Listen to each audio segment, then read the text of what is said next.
So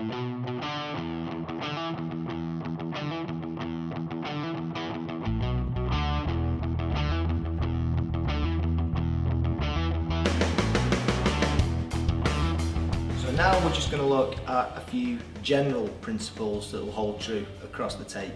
We're going to look at your breathing, your weight shifting and your core stability and how these apply to your technique. Power is mass, the mass of your body, times velocity, how fast you move it, squared.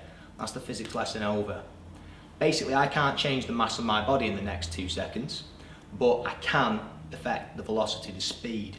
The more relaxed I am, the faster I will be able to travel and the more kinetic energy I'm going to get flowing. I said that was the end of the physics lesson, I'll leave it there. How to do this?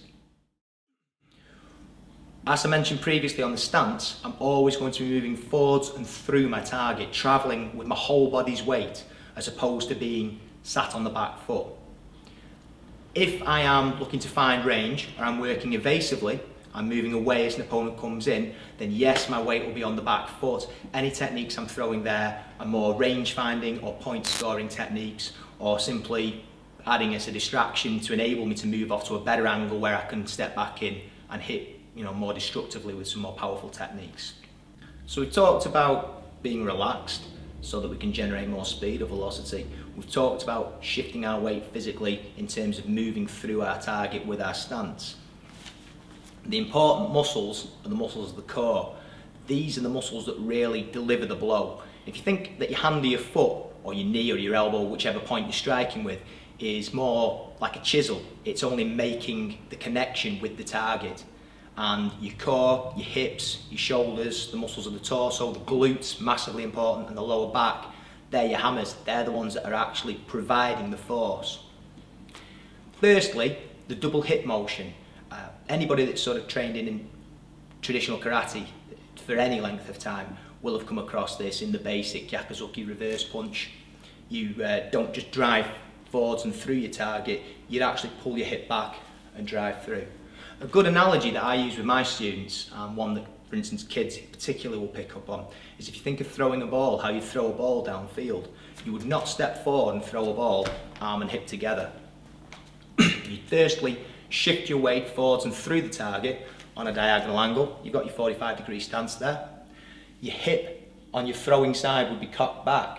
You'd push from the toe, the heel would turn out, you'd turn through the ankle, knee, hip, shoulder, and the arm would be relaxed until the moment that you let go of that ball. Then there'd be a little bit of muscle involved at the point of throwing. And throwing a punch is exactly the same, or a kick for that matter. From here, as I'm travelling forwards and through my target on a 45 degree, I'm pulling my hip back. I don't pull my shoulder back as I do so. This is telegraphing the move, but also exposing my chin. So I'm looking to move the hip very rapidly and very ballistically, but keep my guard nice and tight and try and have as little upper body movement as possible. Okay. My arm is relaxed until the moment of impact, when I'm trying to tense every muscle in my body, right from my toes to the top of the head. But it's not a push. I'm looking for impact. I'm looking for maximum energy transfer. The longer my hand or my foot stays in contact with the target, the more of that shock is earthed. It travels back down my arm, down my leg to the floor. It's gone. It's wasted. The other thing that's going to allow the shock to be earthed, that's supposed to transfer into my opponent, is if my core is soft on the impact, which is why we breathe. As I strike the target, I personally like to use the word ITS, but without the I, so just tss. Now, if you try this at home, if you pop your fingers onto your abdominal muscles and you make that sound sharply, tss, you'll feel a sharp contraction of your core muscles, of your abdominals. At the moment of impact, I want everything to be tensed. I then want to relax immediately and pull off the target. That doesn't mean I ever aim to just hit the surface of a target. Whenever I'm striking, I'm always aiming 6 inches through the target. I want to drive through as much as possible, contracting my core on the moment of impact, and the second I feel that I've driven through as much as possible, I'm going to pull off, and hopefully as much of that shock is transferred into my opponent as possible. If you're talking about creating a knockout, you need that shock, that sharp energy transfer to have any kind of concussive effect. Also, as a side note, shots that come from angles and hit the side of the jaw are much more likely to have a concussive effect than straight shots, but we'll come back to that at a later date. In regards to tensing the core, another good example, if you can imagine that I was lifting a weight and maybe pressing a barbell straight above my head. As I lift from the ground this way, I press the muscles up above my head. It's the muscles of the core that are holding me in place.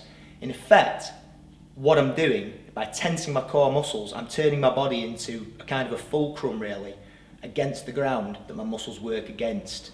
If I'm soft in the middle, and my core muscles are loose, and I'm trying to push upwards, I'm going to lose the energy from the technique, and I'm unlikely to be successful in the lift. It's exactly the same when you're throwing a punch. At the moment of impact, if I hit and these muscles are soft, I'm going to lose a lot of energy this way.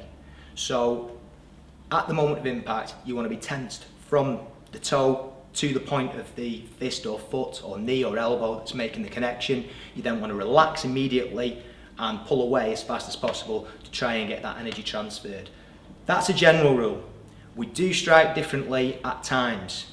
If you are striking downwards on a grounded opponent, for instance, or if you are throwing kicks into the legs or the body, obviously the legs are heavier, and if you are striking, for instance, an opponent's leg and they've based it, they've put the weight on it, or if you're striking into the body where there isn't so much of, obviously with the torso being a larger mass, there's not that kind of compensation that there is in the head in terms of the movement. So you can use a different type of energy when you're striking. We'll cover that later. So I shall use my lovely assistant Steve to demonstrate.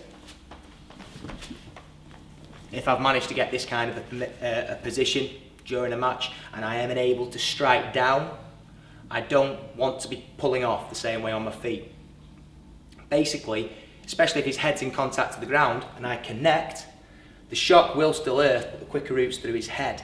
It's not going to travel back through my body. I've got gravity on my side. So instead of sort of striking and pulling off, short explosive movements and tensing the core, this time I'm actually going to deliberately leave my hand or my elbow on for a little bit. Think of it more like a very fast push. So I'm hitting more like I'm trying to knock a nail through a piece of wood than I would on the feet, explosively, and pulling off and aiming for that maximum energy transfer, because he's got nowhere to go.